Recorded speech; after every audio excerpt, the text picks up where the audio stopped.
Live from the Bob Levy Broadcast Center, overlooking the Toms River, it's time to get up, get out, do something. Wake up with Jeremy Grunin. Be a part of the show, 732-505-1160. News Talk Radio WOBM AM 1160 and 1310. Listen online at WOBMAM.com. Hey, welcome back. Wake up with Jeremy Grunin, 6:09, Friday, December 9th, 30 degrees, getting up to 40 today. WOBM AM 1160 and 1310. News Talk Radio, streaming live on the Radio Pop app at WOBMAM.com. 732-505-1160 to join the conversation. We are now joined in studio by Lee Karen, Hope Sheds Light. Good morning, Lee. How are you? Good morning, Jeremy, and thank you for having me and Hope Sheds Light as guest on your show this morning. I'm fine. Absolutely. I'm fine. You got a professional here. She's got like a whole a whole shtick going on. All right. What we talked a little. We actually touched on opiates for a moment in our first half hour. But as one of the problems, I'm waiting for the freeholders to weigh in on. Why don't you kind of give us an overview of what Hope Sheds Light's all about? Hope Sheds Light is a mission of hope to raise awareness and educate individuals, families, the community about the disease of addiction, and to provide hope and resources towards recovery. At Hope Sheds Light, we are committed to providing friends, family, and our community with an understanding of the addiction, including the most prevalent types related to heroin, opiates, prescription drugs, education, and helping them understand they're not alone. Wow. How do you remember all that? That's impressive. It's close to home. So Yeah. I try to remember everything. So why is it close to home? In what way? In every way. In my personal upbringing, whether it was alcohol, in my present life, whether it's I have actually lost, classmates have lost 20 children over the past 5 years. No, I'm sorry, over the past year, 20 children. 20 of my friends that I graduated high school with. Really? Yes. Wait, 20 of your friends that you graduated high school with have lost children? Yes. And they're young adults, they're not kids. Right. Wow. Yes. Wow. Okay, so is that what kind of compelled you to get involved? Yes. Actually, I attended the last funeral, and I said, rather than posting on Facebook the obituary so everybody can go and everybody can support the family, how about I get involved and try and make a difference before this happens? Right. So what do you do for Hope Sheds Light? I originally started with volunteering and just showing up at the events, handing out information, and presently I am acting executive director until they actually fill the position, which I was offered, but unfortunately I could not take at the moment. Oh, got too many other things going on, huh? Medically, yes. Yeah. Okay. Well, you've been a great advocate for them, certainly over the last few months. I know we've been doing this culture of health grant through Robert Wood Johnson, and you've been kind of running with the ball from a Hope Sheds Light standpoint. So you've been doing a great job with that. Thank you. Okay, so you've had we talk about issues on this show, and I feel like people don't necessarily understand the size of the issues that we're dealing with. Yesterday, we spent a good amount of time talking about homelessness in Ocean County, which, I think a lot of people kind of see. They're like, wait, what homelessness? Where's the problem? The drug issue has not been that easy to avoid, right? I mean, but it seemed to pop up on us. Did it just come out of nowhere 3 years ago? What happened all of a sudden? No, it's been here. It's been here in our towns. It's been here in our county, and it's been here in the state of New Jersey, which is another topic in itself, that it's all over. It's not just here. And the other big thing is people don't want to know it's in their house. It's in their family. So they kind of keep it low key. And now we want to bring it out, and we want to make sure people are aware. We want to make sure our younger people are aware. We want to make sure everybody is aware. And that is what we're about, is Right. Education and resource. Get you help and educate your family and support your family while you're going through it. Right. And the big deal right now is certainly around heroin, right? Yes. That's the biggest issue that we're having. Yes, people believe that it does start in the home or with children when you're going to your parties, and it is the opiates where you're raiding your parents' medicine cabinet. But now with the internet, there are so many things that are available that are not just in your home. You can get them online. You can. Wait, what do you mean? Like, what can I get online? You can get a lot online, and your friends can get a lot online, and it can be brought to a party, or drug dealers can bring it to the party, and it's not just in your parents' medicine cabinet. Right. But that is where, So the debate is around, for example, marijuana, right? So let's start with that for a second, Okay. because you're seeing a movement across the country to legalize marijuana, Yes, right? Not just medicinally, but also recreationally. correct. Do you see marijuana as a gateway drug into the rest of the opiate world, or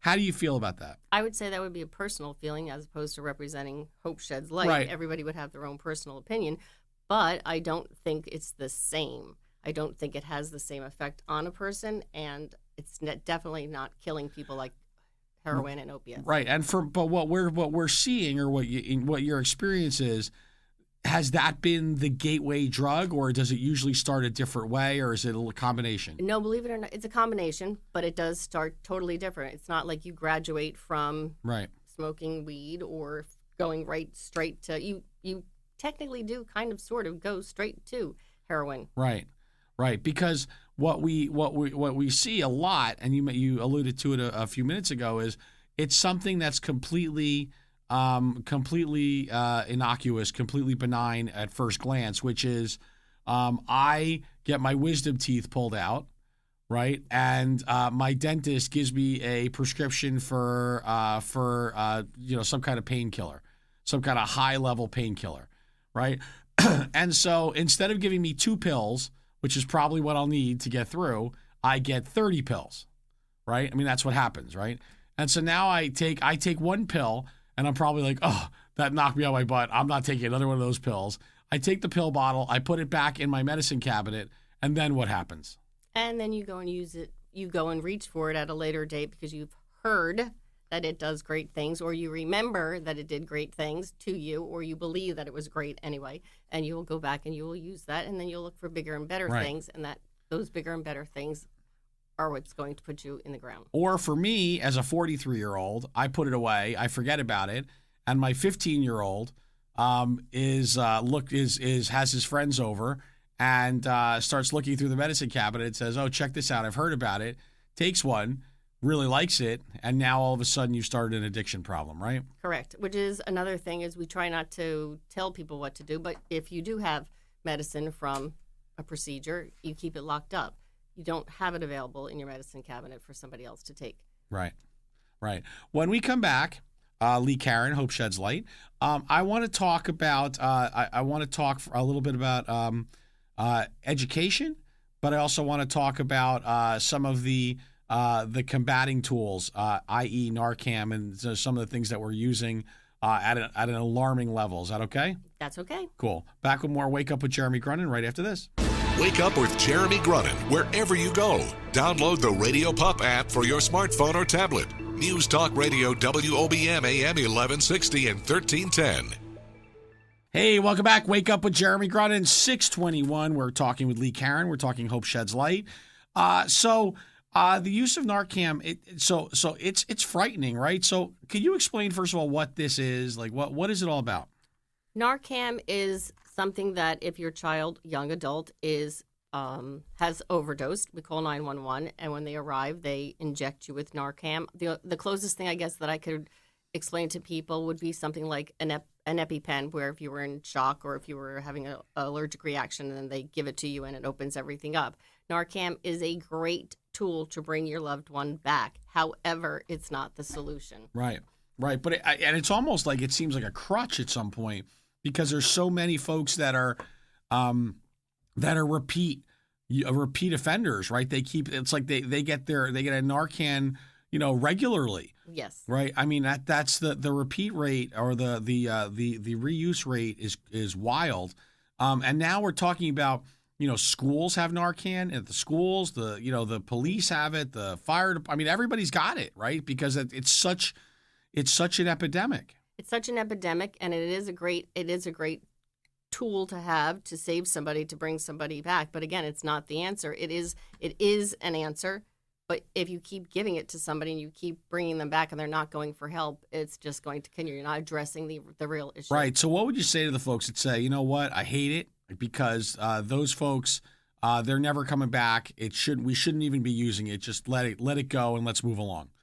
I wish there could be a 3 rule or 3 strikes and you're out. Right. This is it. But I can't. I can't dictate Yeah. the use, but I can tell you that it is for that one person who's going to make a difference. But if you're not going to use it and go forward and go for help, then Right. sorry, you can't have it again. But So let's talk about that for a second. Have you seen success stories? Have you seen turnaround stories? Have you seen folks that that have gotten clean and through Hope Sheds Light that they've gotten the resources they need to turn it around? Yes, Hope Sheds Light is great. We'll get phone calls from people who are just finishing their 30-day program. They need to make the next step into the halfway house or the sober living. And in order to get into those programs, you need money to get your foot in the door. Right. And insurance does not always, more often than not, does not cover it. And in order to have them not fall back, but we've had guest speakers, we've had people at different events. We've had people who show up for a monthly meeting who are in rehab, 30 days out, 2 years out, 5 years out. There are great success stories. There are wonderful success stories, and then there are not. Right. And so that's a great point. Hope Sheds Light really spends a lot of time with education, right? Education is our focus. We want to educate, and we want to provide you with the sources of where to take your loved one, where to take yourself, and also to be there for the people on the other end, the family member. So when your family member is in rehab, we're there to support you so that you know what the next step for you is, and that we're there to support you while that family member is in treatment. Right. So that's a great point, because it's not just about supporting the actual user, right? But it's really about helping support the family and helping make sure that everybody has the resources they need to deal, because it doesn't just affect that one person, it affects the whole unit, right? It affects the whole unit. And if, let's say, you go into the emergency room, you're brought in because you OD'd and they brought you back, and you leave the hospital, you don't leave with anything. You don't leave with paperwork. You don't leave with where to go, who to contact. So we have resource catalogs. It's on our website at hopeshedslight.org. Who to go to, who to contact, where to go, what's the next step, all the things that you need and your loved one needs. Right. That's great. So when we come back, right, because we're coming up against a break in a little over a minute, but when we come back, I really want to have the discussion about where education starts, right? Because I think there's a misconception, right, and I could be wrong, but I think there's a misconception about where we want to start attacking the education angle, right? I look forward to that. All right, cool. We are talking to Lee Karen. We are talking Hope Sheds Light. We're talking opiates. We've talked about how it starts, how it gets in the home, how it's being treated out in the field, and we've started to touch on the education angle. We're going to really dive into that when we get back. Wake Up with Jeremy Grunin, back after this.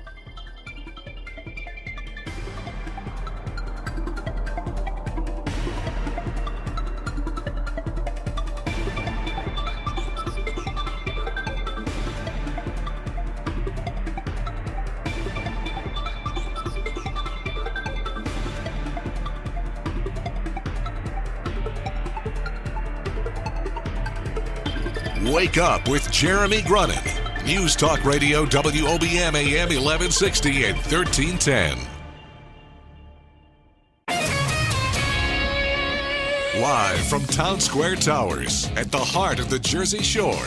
Wake Up with Jeremy Grunin. Get up, get out, do something. Join the conversation. 732-505-1160. News Talk Radio WOBM AM 1160 and 1310. Listen online at WOBMAM.com. Hey, welcome back. Wake Up with Jeremy Grunin, 632, Friday, December 9th, 30 degrees, getting up to 40 today. WOBM AM 1160 and 1310 News Talk Radio. Streaming live on the Radio Pop app and WOBMAM.com. 732-505-1160.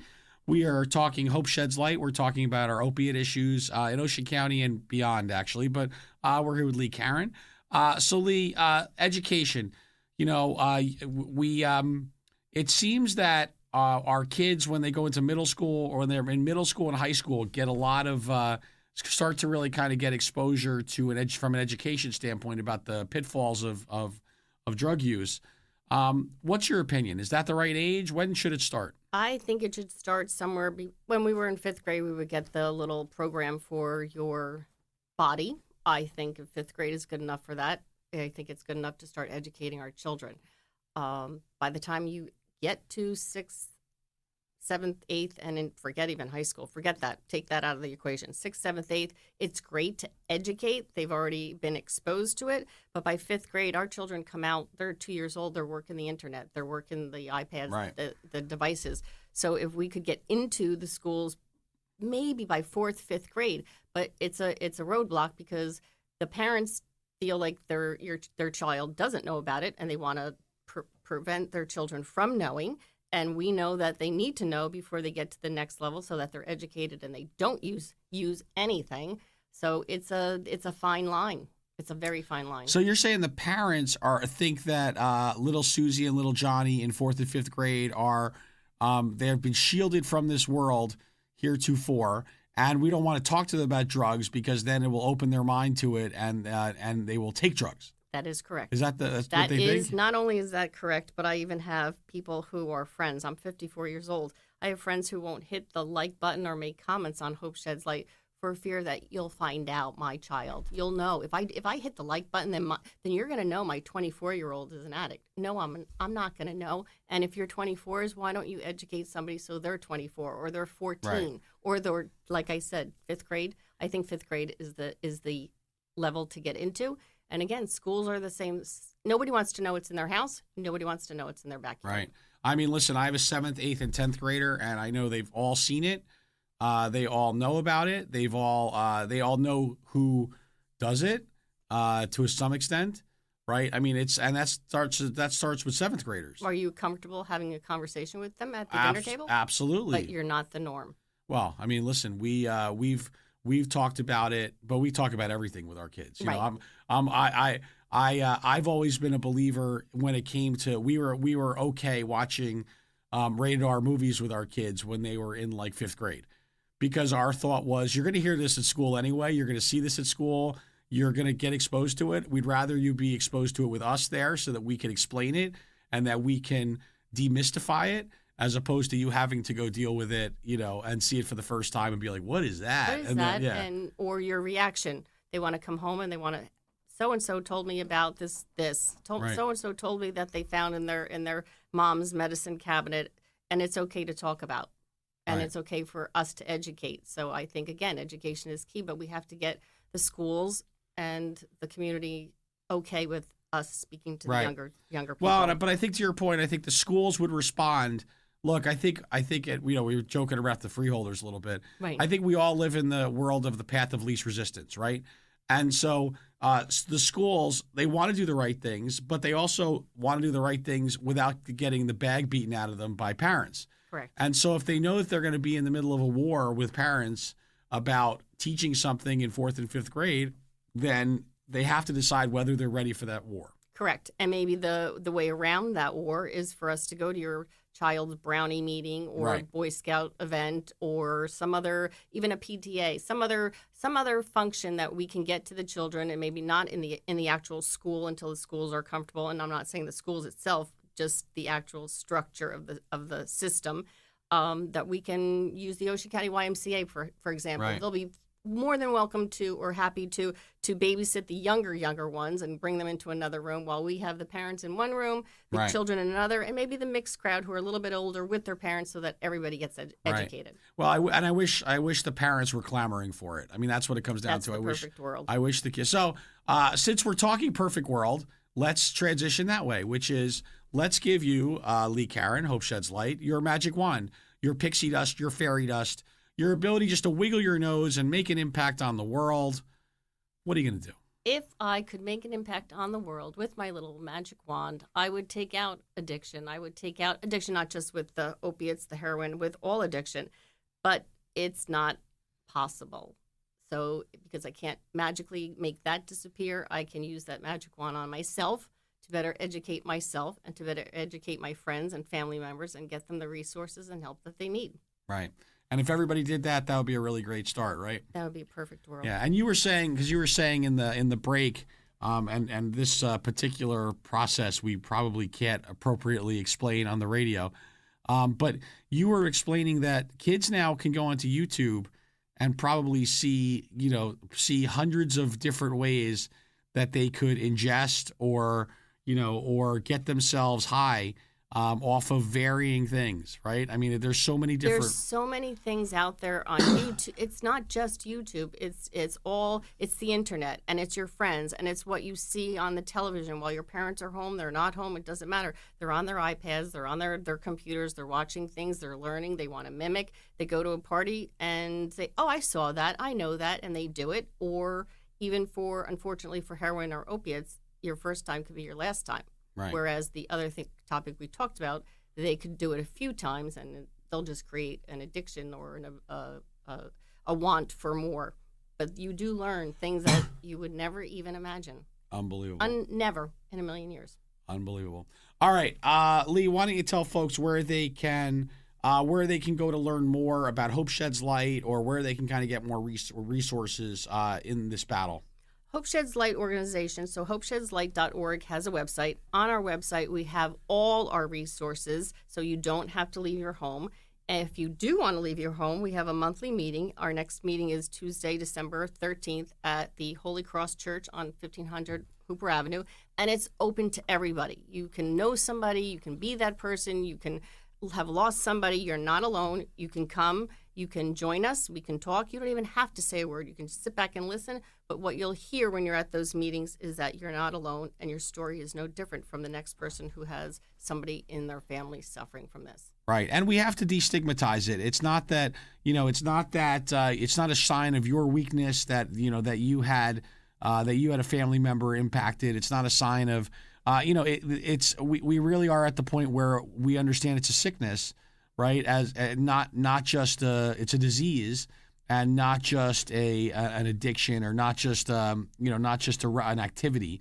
It's so much more, and it's so far-reaching that it will only change when people feel comfortable enough to go out and get help when necessary, right? Yes, there was a town, I believe it's New Brunswick, who did stigma-free, and everybody put on their front lawn a blue and green sign.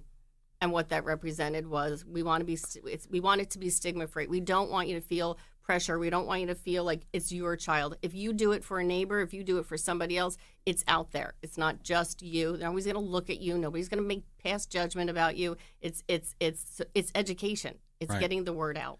Wow, very good. Well, Lee, you're doing great work, and thank you for all that you do, helping out Hope Sheds Light, and really kind of I really respect the fact, that as sad as it was to say you've lost, 20 children of classmates, but you could have just continued to post on Facebook and the obituary and do that, but instead you're kind of trying to get out in front of it, and we really do appreciate you making that effort. Well, thank you for having me, and the holidays are here, so feel free to go to Hope Sheds Light website or call our toll-free 855-350-2790 and contact us. We're there 24/7. We're always there to take a phone call, and we're there to help. Cool. Thank you. Wake Up with Jeremy Grunin, back with more right after this.